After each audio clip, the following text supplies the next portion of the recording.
But honestly, the biggest issue that I think would change the paradigm of someone who's never delved into it before would be the fact that there are alien creatures that have been a part of our existence on this planet for as long as mankind has been around. And that's why I mentioned that there's people from varied backgrounds that might react in such a way to that they're like, who is this guy? What is he talking about? Has he been drinking the whiskey?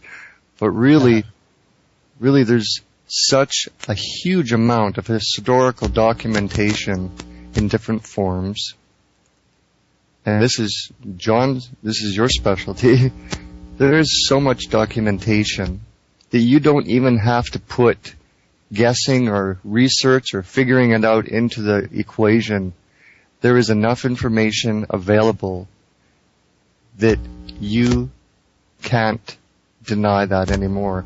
And really, I grew up in a household, in a family where if I spoke about aliens, I remember actually one time asking my dad, do you think there's life on other planets? And his response was, he laughed and made me feel kind of dumb and said, that's ridiculous, of course not. But somewhere inside of me, I always felt that there was a bigger picture, and I never really knew what that picture is, and I have no doubt I still don't know the greatest picture. But the fact is, this is a little bit about why I felt it was important to open a discussion, a connection with everybody out there. It's a little difficult through the radio when it's one-sided. It's a little difficult through email when they, you don't know the people and you can't really get a sense of who they are or what level they're at. When it comes to information and knowledge, what interests you, what's important to you, and what is your concern, what are your big worries? And this is the information and the whole point behind the John Chronicles. It's not only there for information, it's there because we want you to connect with us at some common point. You can write comments all over this website. You can write your own little information. You can write your own blog on it if you'd like. We just need to find out where everybody's at. And this is going to give us the ability and the opportunity to start focusing in on areas that your listeners want to focus on more.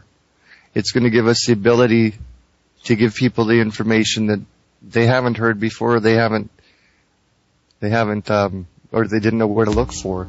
But I come back to the alien story because if you don't have any understanding or you've never dabbled in that part of the history or reality of mankind, you'll soon find out that maybe you should have, because it's going to become more and more a serious part of our future. And I don't mean that aliens are going to be beaming down and asking us to go with them, but you know what? That may very well happen.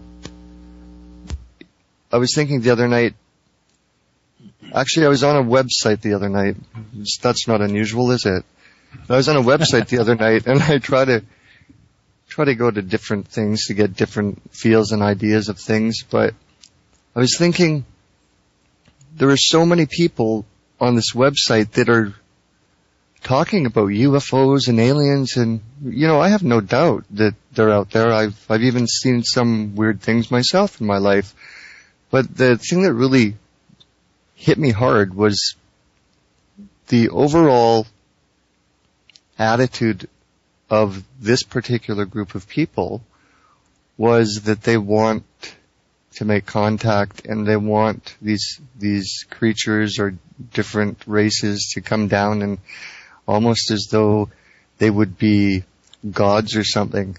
And, well, as I've mentioned, I have no doubt there are creatures all over this universe and the galaxy, but that doesn't mean that they are they would be friendly creatures. And my whole point of this, where I'm going with this, is that I started thinking if you went into a jungle in the middle of some far-off country and came across a tribe of people that were dressed differently than you've ever seen, or maybe they weren't dressed at all, they had paint for clothes, and you walked into their community, can you imagine how you'd feel?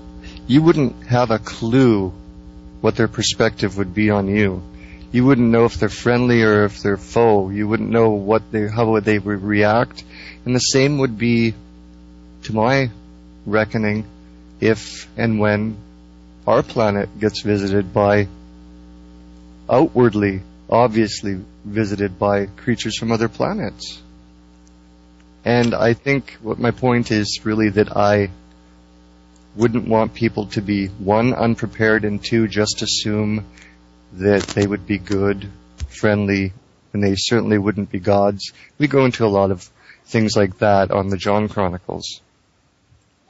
It's just different. I think that's a good way to put it. We see the governments that we live with the easiest.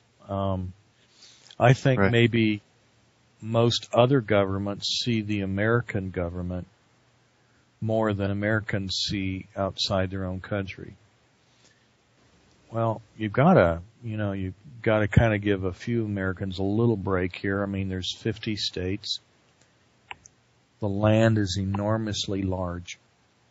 There's a lot to cover, and there are areas of this country virtually uninhabited. And so there's a lot to still be covering and dealing with within this country. And really, a lot of people don't realize that the United States government is actually older than Great Britain's.